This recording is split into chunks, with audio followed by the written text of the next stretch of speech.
Histoire d'en dire plus.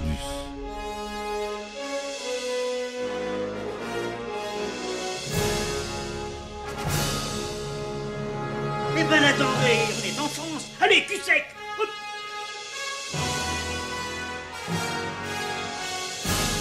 Personne ne veut le croire et pourtant c'est vrai. Ils existent, ils sont là, Tarnatata. Non. Il faut qu'on pète.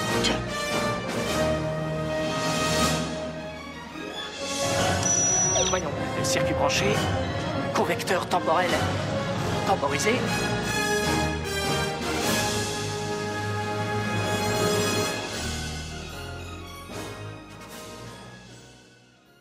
Bonjour, bienvenue sur Histoire d'en dire plus. Aujourd'hui, on attaque un film de super-héros. Le premier qui a été un vrai gros succès blockbuster au cinéma, qui est sorti en 2008. Un film de Jon Favreau, qu'on connaît comme acteur aussi. Il a fait quelques rôles assez rigolos. Moi, il me fait rire. Et c'est le réalisateur du film Iron Man. Donc, notre cher Iron Man, c'est un film américano-canadien, réalisé par Jon Favreau, on l'a dit, sorti en 2008. Il raconte les origines et les débuts du personnage éponyme, issu du comics publié par Marvel, dont je ferai un podcast sur le personnage en lui-même à travers les comics. Je ferai un épisode de podcast spécial sur Iron Man. Il s'agit de la première production de l'univers cinématographique Marvel, ou MCU, et du premier film de la phase 1. Ce film marque aussi le retour au succès au box-office de Robert Downey Jr., qui connaît grâce à ce film un regain de popularité. Le film récolte effectivement 585 millions de dollars pour un budget de 140 millions et sera suivi dès 2010 d'Iron Man 2. En 2022, le film est sélectionné par la National Film Registry, la bibliothèque du Congrès, pour y être conservé comme étant culturellement, historiquement ou esthétiquement important. Ce qui est rare hein, pour un film, un blockbuster hollywoodien. C'est très rare. Normalement, si, il y a Le Parrain, c'est des blockbusters, mais c'est le premier super-héros. Superman n'est pas dans, si je me trompe pas, aucun des films de Superman n'est dans le National Film Registry, qui est quand même une référence, si ce n'est la référence pour les films. Donc il faut souligner ce petit détail. Alors le résumé du film: Tony Stark, playboy milliardaire, n'est pas seulement l'héritier des usines d'armement de son père, les Stark Industries, c'est également un inventeur de génie. Alors qu'il est en déplacement en Afghanistan, afin de présenter sa dernière création, le missile Jericho, il est enlevé par des terroristes de l'organisation les 10 Anneaux. Gravement blessé lors de l'attaque, il ne survit qu'à l'aide d'un scientifique, le docteur Oh Yin-sen, qui lui greffe à la poitrine un électroaimant alimenté par une batterie de voiture afin d'empêcher les éclats d'obus d'atteindre son cœur. Vous avez compris le principe, hein, il a des éclats d'obus qui vont vers son cœur et ils lui ont mis des aimants pour empêcher que ça l'atteigne. Mais en réalité, les éclats continuent leur trajet. C'est ce qu'on verra dans la suite des films. Ne cédant pas aux menaces des terroristes qui veulent lui faire reproduire son missile, il fabrique à la place et dans le plus grand secret un réacteur miniaturisé appelé réacteur ARK pour remplacer la batterie de voiture et une armure primaire. Grâce à cette dernière, et au sacrifice de Yinsen, Stark s'échappe en détruisant la réserve d'armes des terroristes, mais son armure se désintègre après son décollage. Il se retrouve en fuite dans le désert, où il est secouru par les forces armées des États-Unis, dont fait partie son ami, le lieutenant-colonel James Rhodes, que vous connaîtrez plus tard par le Patriot Man, comme j'aime l'appeler, dans les Avengers. Profondément marqué par cette captivité de 3 mois, Stark décide de stopper la production d'armes par Stark Industries, ce qui provoque la panique des actionnaires et la colère de son moteur, Obadiah Stane, qui est joué par notre cher Jeff Bridges, qui était l'ami et le successeur de son père Howard. Stark se lance durant 2 mois dans le développement d'une nouvelle armure bien plus évoluée, avec notamment un nouveau réacteur, afin de mettre un terme aux agissements des 10 anneaux. Dans le village de Gulmira, en Afghanistan, il parvient avec son armure à détruire une grande partie des équipements des terroristes, mais découvre que ces armes sont des produits de Stark Industries, dont tous les nouveaux missiles Jericho. Au retour, il est pris en chasse par 2 F-22 de l'US Air Force,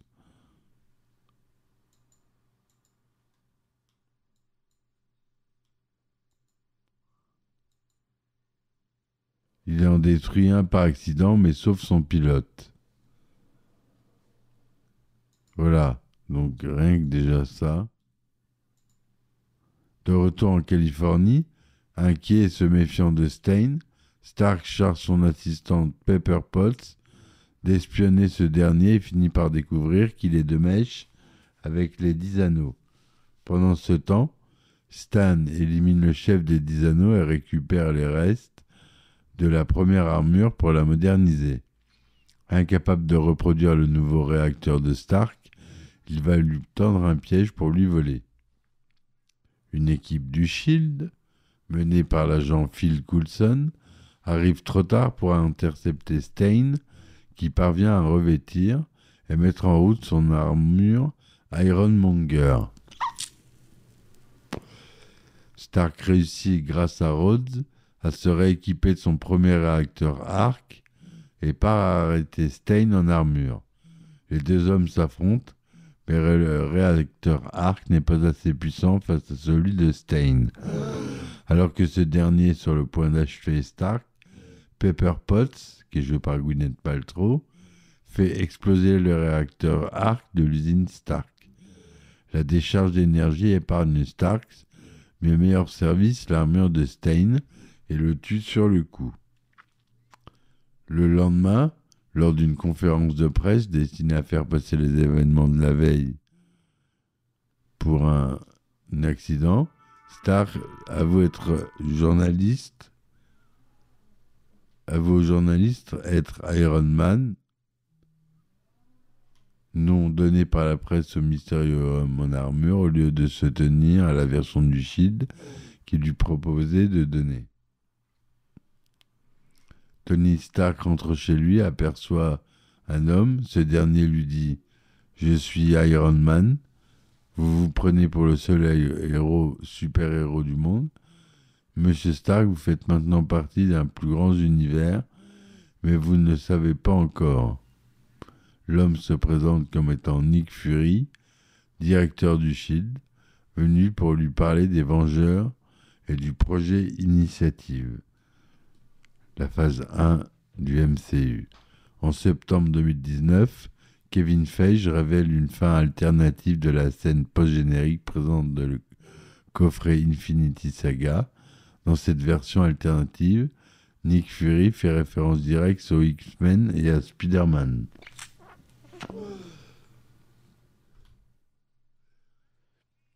Voilà, donc le film dure 126 minutes. On a dit le budget de plus de 140 millions de dollars, mais plus de 585 millions de recettes. Il est sorti aux États-Unis le 2 mai 2008, en France le 30 avril 2008. Accord parental souhaité aux États-Unis pour les enfants de moins de 13 ans, tout public en France. Robert Downey Jr. y joue Tony Stark et Iron Man. Gwyneth Paltrow, Pepper Potts. Terrence Howard, le lieutenant-colonel James Roddy Rhodes. Jeff Bridges, Obadiah Stane, Ironmonger. Sean Toob, Dr. Yo Insen. Leslie Bibbs, Kristen Everhart. Et Jon Favreau, le réalisateur, qui joue Harold Happy Hogan, qui est un des gardes du corps. On a un caméo de Stan Lee, le premier. Ou non, pas le premier, je crois qu'il est apparu dans les Spider-Man avant. En tout cas, un caméo de Stan Lee qui joue Hugh Hefner et Samuel L. Jackson qui joue Nick Fury. En avril 1990, Universal Studios a acheté les droits de développement d'Iron Man pour le grand écran avec Stuart Gordon dans l'optique de réaliser un film à petit budget. En février 1996, la 20th Century Fox a acquis les droits d'Universal. En janvier 1997, Nicolas Cage a exprimé son intérêt à incarner le personnage principal, tandis qu'en septembre 1998, Tom Cruise a exprimé son intérêt à produire et à jouer dans un film Iron Man. Jeff Winter et le co-créateur d'Iron Man, Stan Lee, ont coécrit une histoire pour la Fox que Winter a adaptée en scénario. Il incluait une nouvelle origine de science-fiction pour le personnage et présentait MODOK en tant que méchant. Tom Rothman, président de la production chez Fox, a attribué au scénario le mérite de lui avoir finalement fait comprendre le personnage. En mai 1999, Jeffrey Kane a été embauché pour réécrire le scénario de Winter et Lee. En octobre, Quentin Tarantino a été approché pour écrire et réaliser le film. Ce dernier quittera le projet pour divergence créative et ce sera Joss Whedon qui le remplacera. Mais le film devient trop coûteux. Il finit par être abandonné. Fox a alors vendu les droits à New Line Cinema en décembre suivant, estimant que même si le scénario de Winter Lee était solide, le studio avait trop de super-héros Marvel en développement et nous ne pouvons pas tous les faire. Ils ont loupé le coche. En juillet 2000, le film était écrit pour New Line par Ted Elliott, Terry Rossio et Tim McInnes. Le scénario de McInnes a utilisé l'idée du caméo de Nick Fury pour monter son propre film. En juin 2001, New Line est entré en pourparlers avec Joss Whedon, un fan du personnage, pour le réaliser, et en décembre 2002, McGuinness avait rendu un scénario terminé. New Line a adopté une approche unique pour écrire le scénario du film, engageant David Hayter, David S. Goyer et Mark Protosevich pour s'asseoir dans une pièce et simplement parler devant la caméra d'Iron Man pour quelques jours. Après cela, Hayter a été embauché en 2004 pour écrire un scénario. Il a retravaillé des scripts qui avaient été écrits par Jeff Winter, Alfred Gross et Miles Millar, qui avaient inclus le méchant le mandarin et Pepper Potts comme un intérêt amoureux. Hayter a supprimé le mandarin et a plutôt choisi, qu'on verra plus tard dans le 2, dans le 3, je ne sais plus, et a plutôt choisi de poser Iron Man à son père, Howard Stark, qui devient War Machine. Hayter a dit que vous voulez essayer de refléter votre héros avec votre méchant autant que possible. Pour son raisonnement derrière faire de Howard le méchant, il a également fait de Bethany Cabe l'intérêt amoureux du film à la place de Potts. En décembre 2004, le studio a confié la réalisation à Nick Cassavetes avec le projet d'une sortie ciblée en 2006. Cependant, cet accord a finalement échoué et les droits cinématographiques d'Iron Man sont revenus à Marvel Entertainment. Et c'est là que les Marvel Studios nouvellement créés annoncent qu'un film sur Iron Man est bel et bien prévu et qu'il sera le premier financé par Marvel en empruntant la somme de 525 millions de dollars à la banque d'investissement Merrill Lynch. Il est par d'ailleurs le premier à s'inscrire dans l'univers cinématographique Marvel, le MCU, qui dévoile ensuite les autres super-héros à travers leurs propres films, tout en faisant le lien entre eux. En novembre 2005, Marvel Studios a travaillé pour démarrer le développement à partir de zéro et a annoncé Iron Man comme leur premier long métrage indépendant, car il était le seul personnage majeur non déjà représenté en prise de vue réelle, et le fait qu'il s'agissait d'une production originale Marvel. Lorsque le film eut un scénario, même les demandes de réécriture se sont heurtées à de nombreux refus.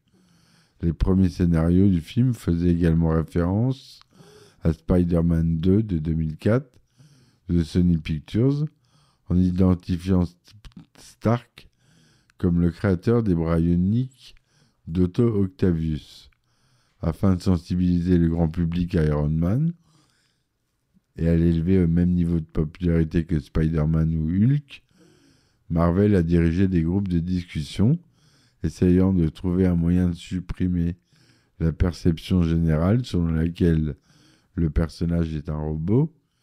Les informations que Marvel a reçues des groupes de discussion ont été utilisées pour formuler un plan de sensibilisation qui comprenait la sortie de 3 courts-métrages d'animation avant la sortie du film. Les courts-métrages s'appelaient Iron Man Advertorials, comprenant Spider-Man et Hulk, qui ont été produits par Tim Muller et Blur Studio. Très bon studio d'animation. Quelques mois plus tard, Jon Favreau est annoncé à la réalisation du film en avril 2006, célébrant l'obtention du poste en suivant un régime, perdant 32 kilos. Favreau avait voulu travailler avec le producteur Marvel Avi Arad sur un autre film, après qu'ils eurent tous les deux travaillé sur Daredevil. Le réalisateur a trouvé l'opportunité de créer un film d'espionnage ultime, politiquement ambitieux dans Iron Man, en s'inspirant de Tom Clancy, James Bond et Robocop, et a comparé son approche à un film indépendant. Favreau voulait faire de Iron Man l'histoire d'un homme adulte se réinventant littéralement lui-même, après avoir découvert que le monde est beaucoup plus complexe qu'il ne le croyait à l'origine. Art Marcum et Mark Holloway ont été embauchés pour écrire le scénario, tandis que Mark Fergus et Hugh Cosby ont écrit une autre version, avec Favreau compilant les scripts des deux équipes, puis John August polissant la version combinée. Le personnel de la bande dessinée Mark Millar, Brian Michael Bendis, Joe Quesada, qu'on connaît bien, Tom Bavor, Alex Alonso et Ralph Macchio ont été également sollicités par Favreau pour donner des conseils sur le scénario. En juillet 2006, Matthew Libatic a été nommé directeur de la photographie. Pour le rôle de Tony Stark, alias Iron Man, le réalisateur s'est tourné en premier lieu vers Tom Cruise, qui montra son intérêt pour le projet en 2006, comme on l'a dit, mais il refusera à la suite du démarrage tardif du tournage, d'après ses dires. Jon Favreau pensa alors à Nicolas Cage avant d'engager définitivement Robert Downey Jr. Rachel McAdams a refusé le personnage de Pepper Potts avant que Gwyneth Paltrow ne le prenne. Le tournage du film débute en mars 2007 en Californie. et s'est tourné à Hollywood. Le film a reçu un très bon accueil critique, avec plus de 94% de critiques positives, avec une note moyenne de 7,6 sur 10, à base de 278 critiques sur Rotten Tomatoes. Sur Metacritic, 79% sur 38 critiques. En France, 3,4 étoiles sur 5, ce que recense 24 titres de presse. Aux États-Unis, il a fait 318 millions de dollars. En France, 2 millions d'entrées. Ça fait 19 millions de dollars. Ce qui fait porte au total mondial à 585 366 247 dollars. Entre 2008 et 2022, le film Iron Man a été sélectionné 95 fois dans diverses catégories et a remporté 22 récompenses. Alors, les MTV Movie Awards 2008, meilleur film de l'été. Les Scream Awards 2008, meilleur film de science-fiction, meilleur acteur de science-fiction pour Robert Downey Jr. Les Saturn Awards, meilleur film de science-fiction, meilleur acteur Robert Downey Jr., meilleur réalisateur Jon Favreau,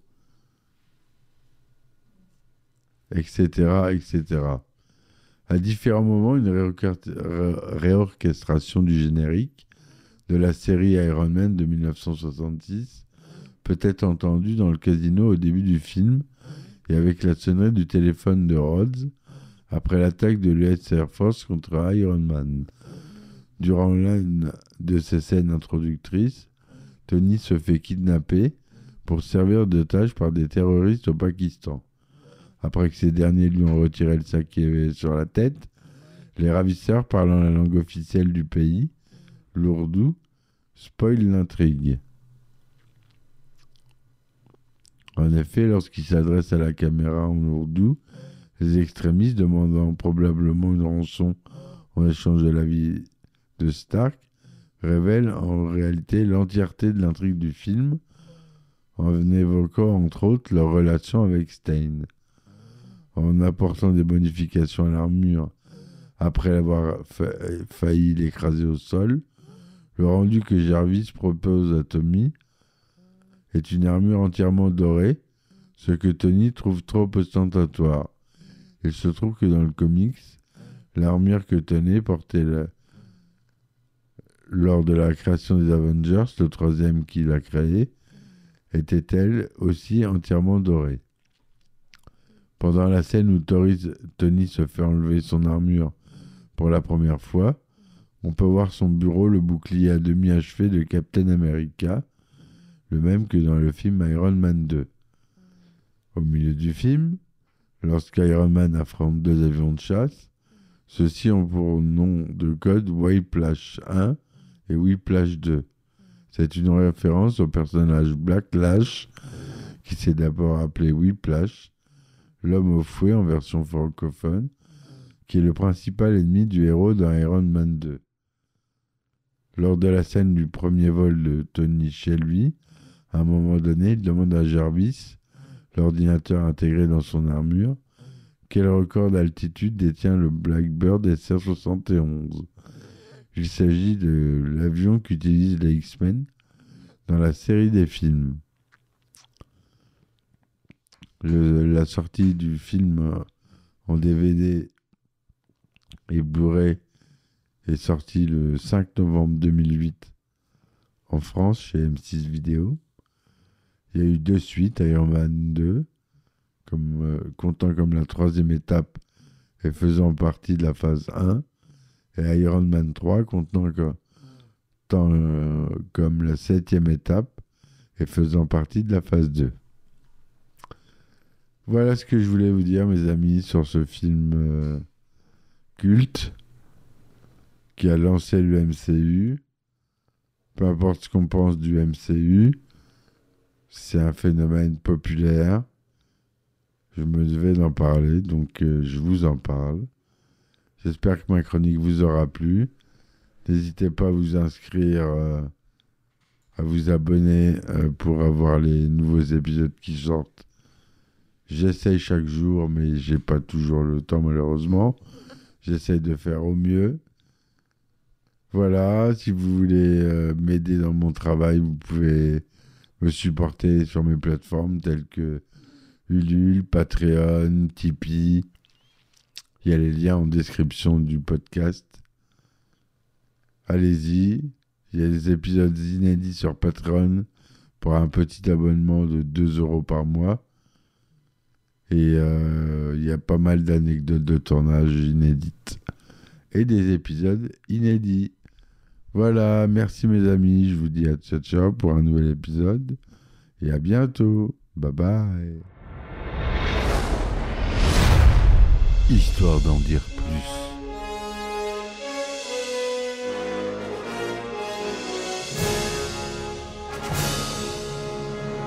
Eh ben attendez, on est en France. Allez, cul sec. Hop.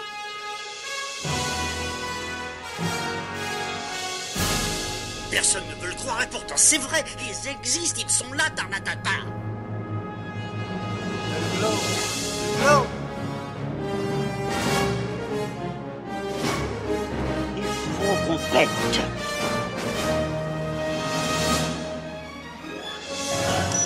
Voyons, circuit branché, correcteur temporel temporisé,